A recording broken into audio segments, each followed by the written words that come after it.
everyone. Thank you for joining us this morning for Silver Fox's Equine Academy. I'm Cassidy, a junior instructor here at Silver Fox, and today we're going to be talking about different types of safety and protective equipment, how to assess proper fit, different safety certification standards, and so on. My biggest word of advice for parents who have children starting to ride or are just starting to ride themselves is to remember that safety should always be your primary concern. It's important to establish with any new rider from the get-go that safety apparel must always be worn. The two primary safety apparel items that all riders must have are a helmet and good riding boots. I cannot overstate the importance of brain safety, so we'll begin by talking about helmets. The vast majority of riding helmets available today, from the economical to the expensive, are ASTM SEI certified, which means that they are approved for equestrian activities. The label ASTM SEI certified has become commonplace in safety helmets over the years, but few riders know what the acronyms stand for, let alone what's required to earn this seal of approval. The American Society for Testing and Materials, ASTM, is a century-old organization that writes safety standards for everything from artificial playground surfaces to firefighter suits. The ASTM draws up testing procedures and safety requirements for each item, standards that can then be adopted by individual organizations, such as USA Equestrian. Once the standards are in place, the Safety Equipment Institute, SEI, ensures that they are followed by manufacturers who do their own in-house testing or contract the testing out to other laboratories. SEI representatives periodically visit labs to audit procedures, and twice in the first year and annually thereafter, the organization sends batches of helmets to an independent certified testing lab. To earn certification, all protective helmets, including bike, hockey, and equestrian models, are dropped onto a flat anvil from a height of about 6 feet and from several angles and directions. A second anvil test is designed with particular risks of the sport in mind. For equestrian testing, the second anvil has a very sharp corner that the helmet is dropped on. This is just like the impact the side of a jump or a horse's hoof would have. Computer sensors measure the shock from the fall that is transferred to the inside of a helmet in terms of gravity force. The threshold at which the most serious head injuries occur is 300 gravity force, so all helmets must be under that and not even the tiniest bit over. A separate test focuses on the helmet's harness strap to ensure that it remains in place during a spill. The helmet is placed on a head form with realistic human bone structure and then weighted and dropped. The straps must hold the helmet on the head without stretching beyond a certain amount. All helmets are retested for concussion and retention after being frozen to minus 20 degrees, heated to over 120 degrees, and submerged in water overnight. If the helmet still transfers no more than 300 gravity force and the strap is still effective, that design earns the ASTM SEI approval. With all that we put riding helmets through around the barn, we have to know that they are still going to protect us. Many new styles of riding helmets also include MIPS technology. MIPS is Multi-Directional Impact Protection System, and it's an additional brain protection system.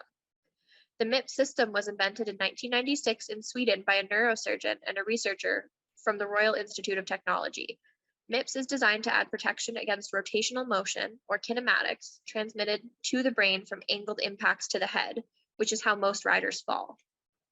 Rotational motion is a combination of rotational energy, angular velocity, and rotational forces from angular acceleration that both affect the brain and increase the risk for minor and severe brain injuries.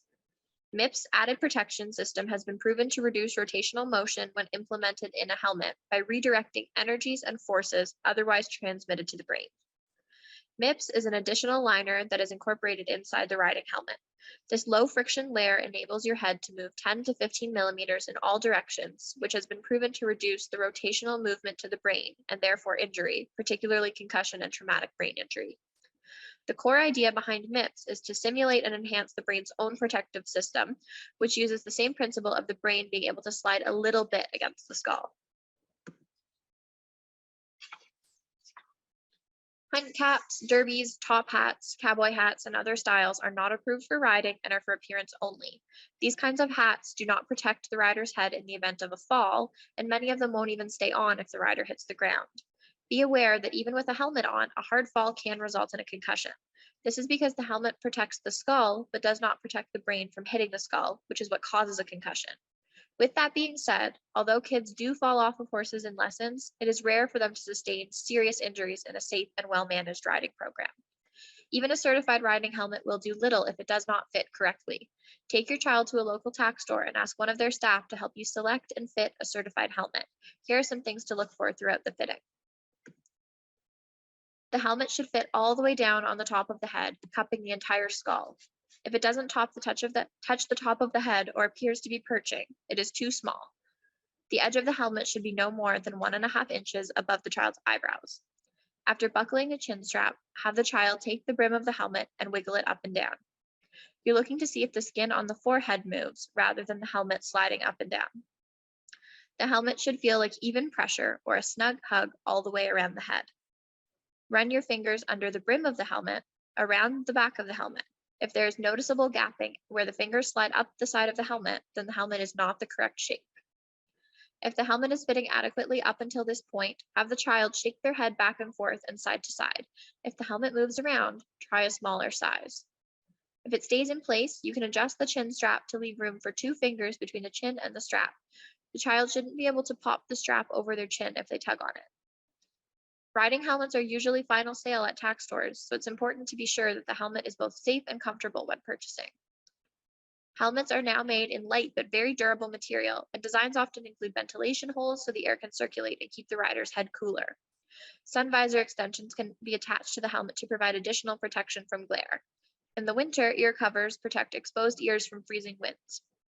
Helmets are also no longer only offered in traditional black velvet. Many schooling helmets come in fun colors and patterns, or young riders add funky helmet covers to accessorize. It's also important to note that your helmet should be replaced after every impact. That includes falls or dropping it.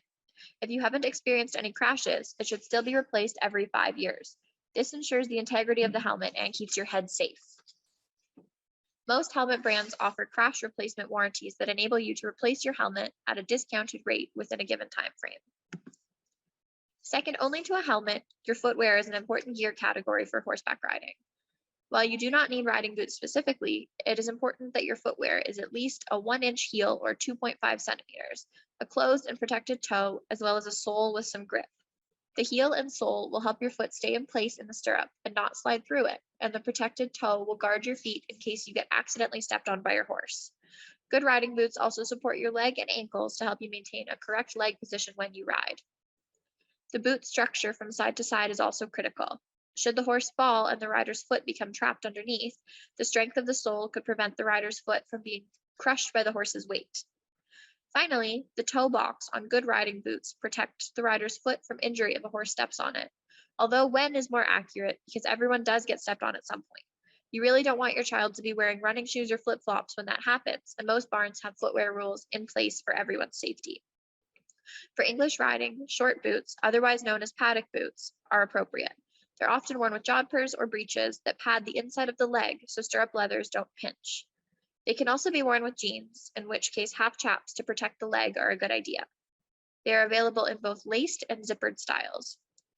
Paddock boots are fine for Western riding also, though cowboy boots are more traditional.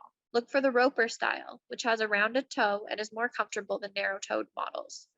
In any type of boot, your child should be able to flex their foot easily so they can position it properly in the stirrup with their heel down and toe up.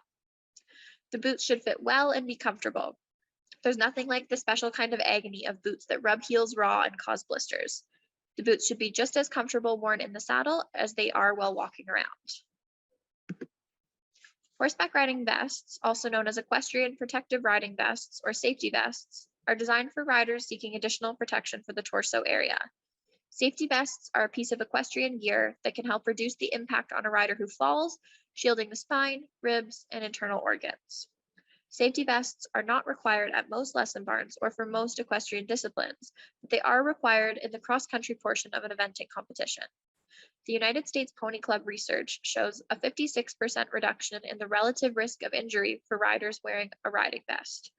All USPC eventing competitions require members to wear protective vests while riding the cross-country portion. There are 2 types of vests: riding vests filled with air, called air vests, and body protectors. The key difference between them is that an air vest protects only once the garment inflates, while a body protector offers a permanent, static protection. Much like seatbelts were invented to decrease auto-related injuries and deaths, air vests, like equestrian airbags, were an innovation in response to horse-related injuries and fatalities. Research has shown that air vests provide some protection for flat falls and in the case of a horse landing on its rider during a fall. Body protectors offer additional defense against potentially dangerous objects like hooves and poles. An air vest has a cord or a lanyard that attaches to the saddle. If the rider is ejected from the saddle, the cord or lanyard triggers the vest's activation device. In turn, this action punctures the air canister, which instantly releases air to inflate the vest before the rider hits the ground. The air vest should be thoroughly inspected for tears after a fall and the deployment of the canister. If the fall is significant, you should have the manufacturer check the air vest to ensure that it's still working correctly. Make sure to replace the air canister after any fall. You want to ensure your riding vest fits well and to make sure that it can do its job it's intended to do. Every rider is a different size and shape, and if you purchase a body protector, look for the ASTM Beta 3 standard for the best protection. For body protectors, all Velcro markers should be covered. For both body protectors or air vests, the top should reach the uppermost area of the sternum and the prominent bone at the base of the back of the neck. The front should be at least 2 fingers width lower than the rib cage. You should be able to bend at the waist without the vest hitting your hip bone. The vest should fit all the way around the torso. The best way to check the back length is by sitting on a saddle. There should be at least a hand's width between the cantle and the bottom of the vest. Consider changing your vest every 3 to 5 years to make sure it stays in proper working order. Protective vests are a worthwhile safety investment for any rider, but particularly for those engaged in high-impact sports like cross-country and hunting. Vests are gaining popularity for other riding disciplines, both in competition and for recreational use as well. Additionally, it's a good idea to wear a vest as a new rider or when working with a young or flighty horse prone to kicking. Where you purchase your equestrian safety apparel is extremely important in consideration. Local stores with a selection of tested and approved safety apparel include Greenhawk, Running Fox, and Bars Saddlery. It's important to note that Decathlon, despite providing very low prices, does not sell ASTM or SEI approved safety equipment. Protecting your brain should be your biggest priority when participating in any sport. Although proper safety equipment can seem like a costly initial investment, it is always worthwhile.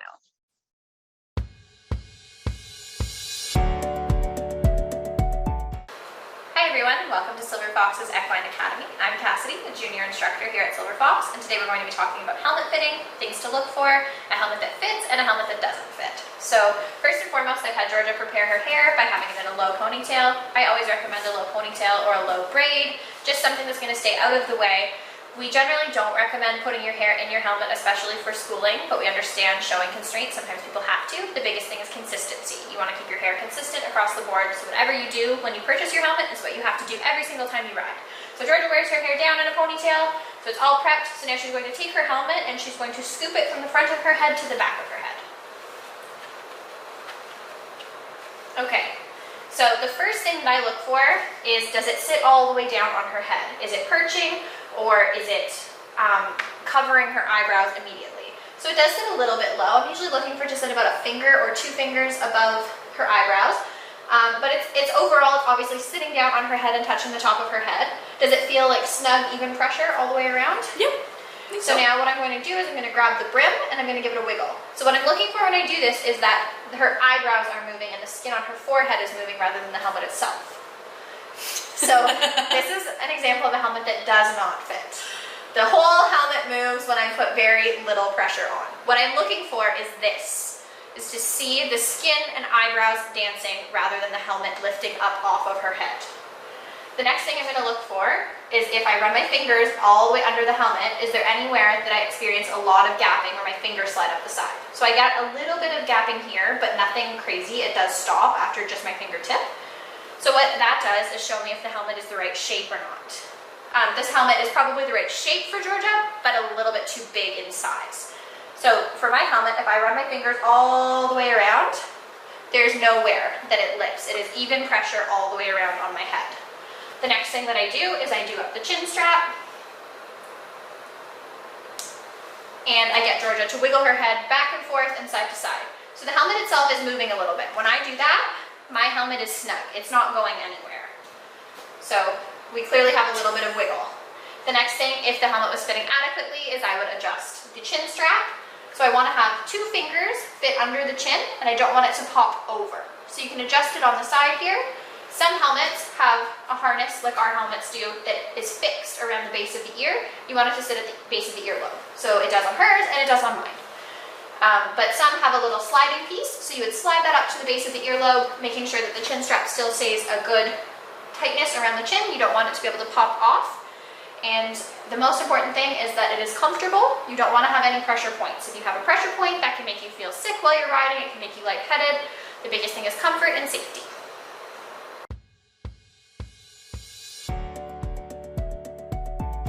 Now we're going to talk about how to fit a safety vest. So Georgia and I are both wearing body protector style vests, not air vests, which means that it is a fixed protector all the way around the body, not something that attaches and will inflate from an air canister in the event of a fall. So Georgia is wearing the ASTM approved eventing vest. This is what is required in our area to compete in cross country and is what is the generally recommended vest. I'm wearing the original version, so this is not ASTM approved. It's a very similar style, but this was prior to the ASTM approved vests. So Georgia's vest is ASTM approved, Beta 3 approved. It is what we're looking for as we transition into new vests. However, this is not Georgia's vest, and it does not fit her properly. So we're going to talk about what is wrong with it. It covers the sternum. It fits well there. It's a little bit broad in the chest for her. It does bunch a little bit. And it does cover down her last rib, which is good. But if she turns around, My rib ends like right here. yeah.